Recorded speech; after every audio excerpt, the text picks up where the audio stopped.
और इस में ध्यान की विशिष्ट व्याख्या करेंगे।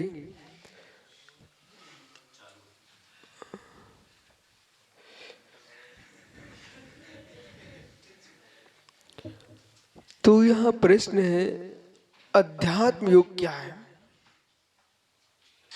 अध्यात्म योग की परिभाषा, आत्म मनो मरुत समत्व योगा समता योग लक्षण ही अध्यात्म योगा।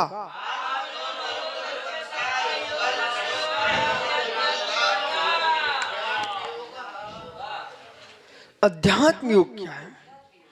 आत्म मनो मरुत तत्व समता योग लक्षण हो ही अध्यात्म योगा।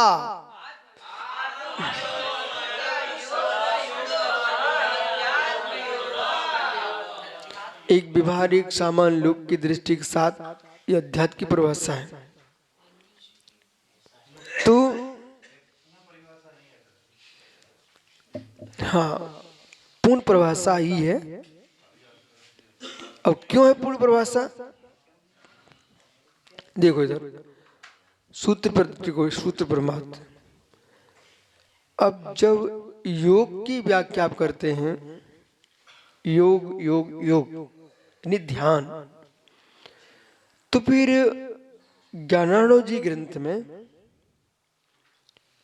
जो है ईड़ा, पिंगला, सुषुम्ना, सूर्य नाड़ी, चंद्र नाड़ी, कुंभक, पूरक, कुंभक, रेचक, ये वायु के साथ व्यापार है।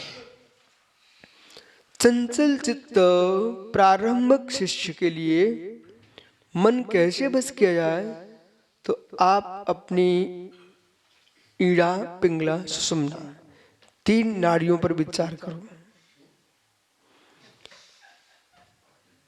ये तीन नाड़ियां हैं आपकी। तो ये तीनों नाड़ियों पर सूर्य नाड़ी, चंद्र नाड़ी, सूर्य नाड़ी, चंद्र नाड़ी। क्यों सूर्य नाड़ी? जो सीधा दायां सुर सूर्य नाड़ी, बायां सुर चंद्र नाड़ी।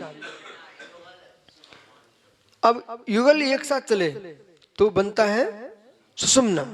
ठीक है, तो सुषुम्ना में जो ना निर्णय कम करना चाहिए, और अच्छे काम करना तो दोनों नहीं चलना चाहिए। कहीं सूर्य नाड़ी फलित होती, कहीं चंद्र नाड़ी फलित होती है। चंद्र नाड़ी जो है शीतल है, ये शीतल धर्मी वासना को उत्पन्न करती है। सूर्य नाड़ी उष्ण है, भोजन के काल में सूर्य नाड़ी चलती है तो व्यक्ति का भोजन अच्छे से पचता है। ये तेज को उत्पन्न करती है सूर्य नाड़ी। सीधा हाथ। अब इसमें दृष्टि यह है, किस व्यक्ति की कितने समय तक कितने पक्षों तक नाड़ी चल रही है, उस नाड़ी के ज्ञान के माध्यम से मालूम चल जाता है। जो जानता है सूर्य विज्ञान, आपकी गुमी वस्तु बता सकता है, गर्भस्थ बालक बालिका का ज्ञान करा सकता है, जमीनत स्थित वस्तु को बता सकता है। इसका नाम सूर्य विज्ञान है। ठीक है, अब सूर्य विज्ञान का यहां जो उपयोग चल रहा है वो इससे कोई प्रयोजन नहीं है। ठीक है, तो यहां जो क्या कह रहे हैं, आत्म मनो मरुत, मरुत यानी वायु। तो आत्मा, मन और मरुत, तीन बातें ध्यान दीजिए। आप बड़े व्यवस्थित दृष्टि बताई गई है। आत्म मनो मरुत, आत्मा मन और मरुत, आत्मा मन मरुत। तो आत्मा यानी आत्मा जीव, मन शरीर में, मरुत जो वायु है। तो वायु है ना, कुंभक प्राणायाम की शक्ति शरीर के मध्य में प्रवेश की जाने वाली वायु घटाकार होती है, कुंभक वायु होती है। और पूर्ण शरीर में प्रवेश की जाने वाली आयु जो है वो पूरक है।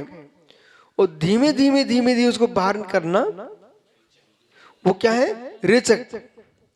फिर पृथ्वी जल अग्नि वायु के तत्वों की समान दृष्टि निश्चलता करके ऐसा समता यानी समान कर लेना, समता नहीं तीनों वायुओं को समान कर लेना ही अध्यात्म योग, वही अध्यात्म योग है।